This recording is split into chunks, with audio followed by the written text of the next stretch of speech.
Welcome to Picks with the Professor, the show where a real statistics professor gives you sports betting tips. This is Major League Baseball, Friday, May 31st. Recap here of what happened on Wednesday. Shuffling up some of the wording of the slides, I think just to make it a little bit clearer, this is the Professor recap. This is kind of the picks that I highlighted. And, the play they lost, Twitter pick won, the show pick lost. That was on Wednesday. We did get a bunch of winners already on Thursday. Not all the games are complete, but a lot of day games. And Thursday looks incredible. But I want to point your attention to that bottom line. Since we've restructured the grading yesterday alone, those extra picks, 8, 2, and 1. So overall, the picks that I like, the top tier, and usually it's more like 7, 8, but I really liked a lot on Wednesday. And so those, you could add up the 3 that were above it, because this is the other, right? So you add in the 3 up there that went 9, 4, and 1 is pretty dang good, right? Overall, we're up 10 units on the others, 7% ROI, and of course, 3% ROI on the Twitter, and the play of the day, again, really rough start, but back to about break even. Why did I like the board so much on Wednesday? The model recap for Wednesday. Holy cow, that's 19 wins, single-digit losses. And you can see here the top picks from the model has just been rocking and rolling. This is what you've come to expect if you've been here for any time. That slide just looks beautiful. I just want to bask in that. So things are going really well around here. Really excited about it. If you want all those picks, they're available on Dub Club along with the Discord chat. Details, I put a lot of details for all the games, more projections, totals, run line, first 5, reverse run line, all sorts of things, more picks, leans. If you just kind of want to know, maybe not have a pick, but we've got a lean for every, we got 4 leans per game, a first 5 total side and a full game total inside lean for every game, just in case you just want to know where the direction and how strong it pushes you. You got a lot of information over there on Dub Club. Some reminders here, pickswiththeprofessor.com/new will give you information about the community and the model, which is a player-based model. So the ratings reflect the current roster, not necessarily how the teams performed all season, because some of these teams don't have all those players on their roster right now. The Mets bullpen would be one of them. Their rating just completely flipped when they've lost. Lopez obviously wasn't amazing, but losing him, Diaz being the other big one, him struggling and then losing him, from a couple weeks ago, the Mets bullpen rating changed a lot, right? Because current roster.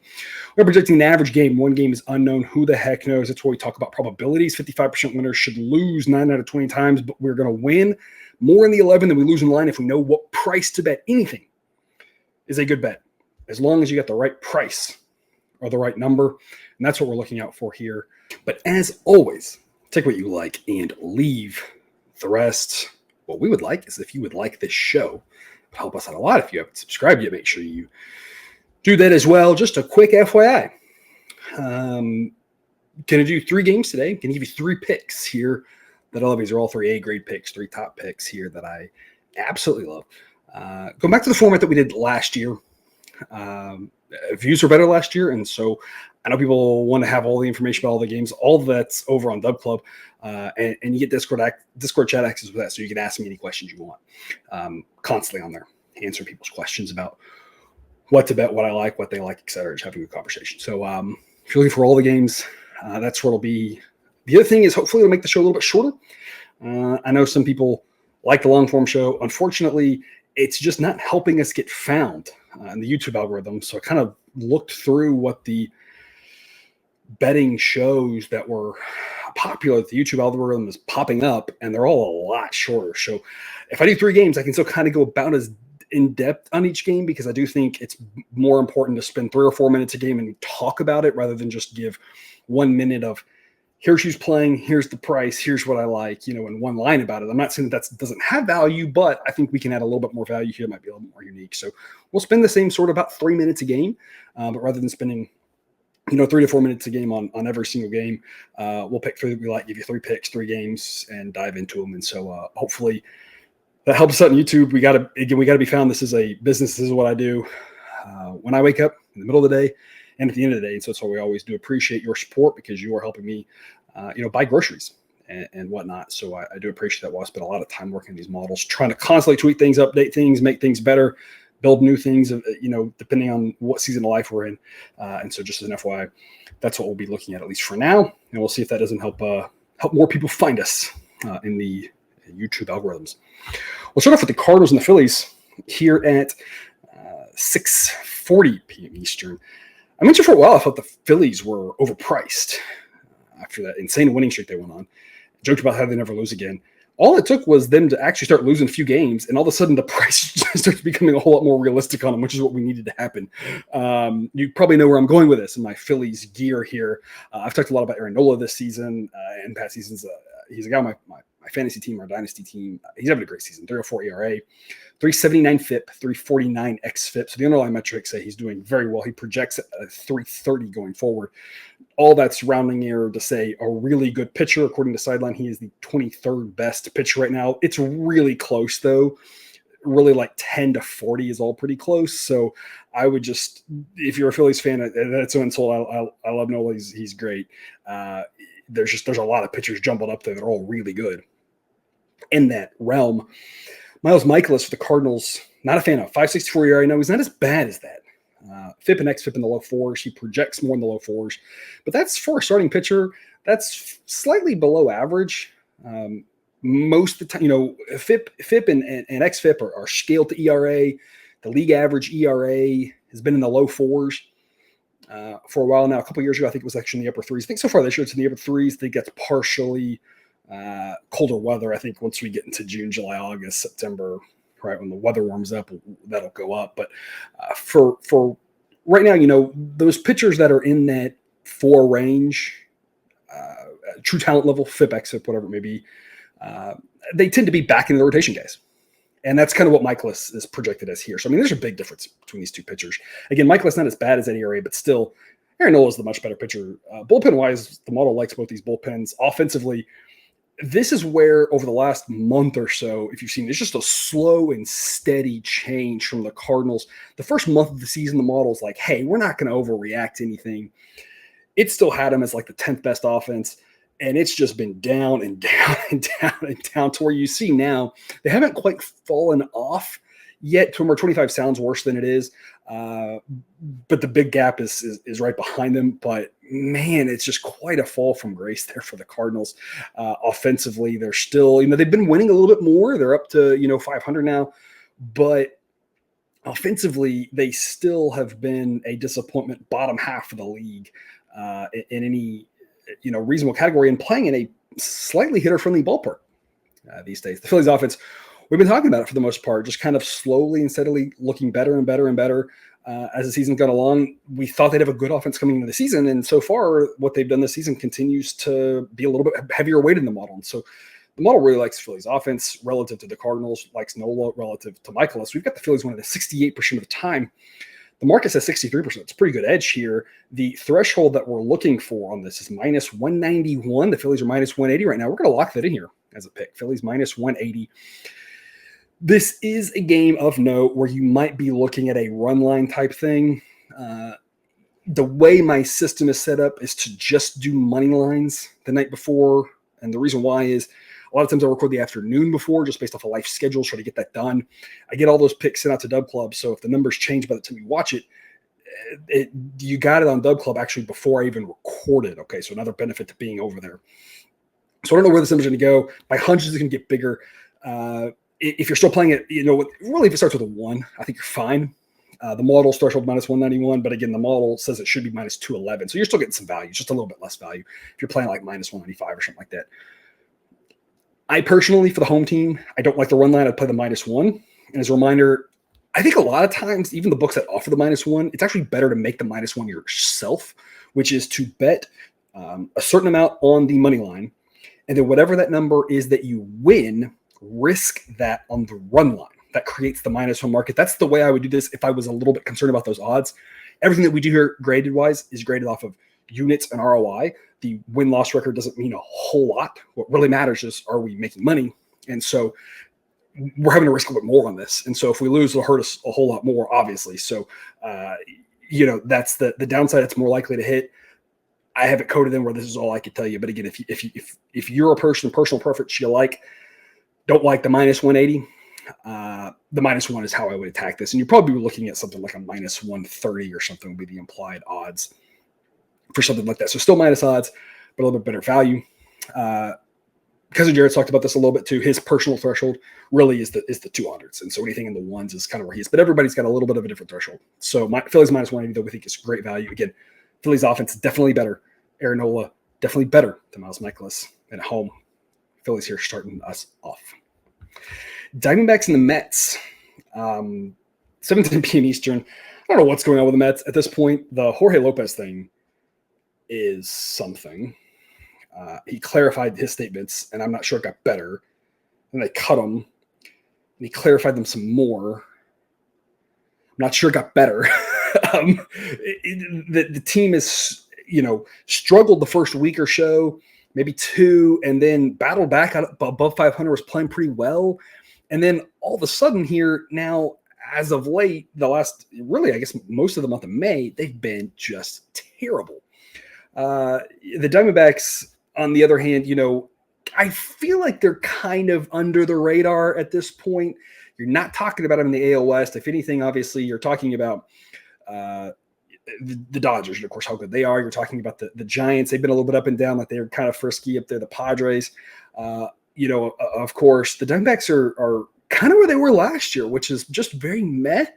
Last year, they made a nice little run at the end and got into the playoffs. But if you take away that run from last year, at the end, they're very mediocre and they look kind of the same. Some of their rookies have regressed. So the Diamondbacks are kind of an interesting team as well.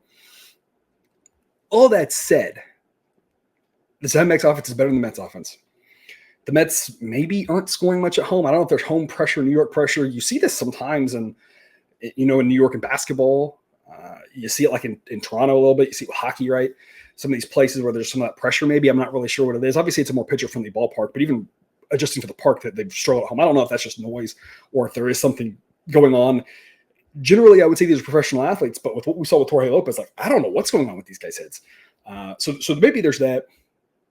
On top of that, the bullpen at this point favors the Diamondbacks.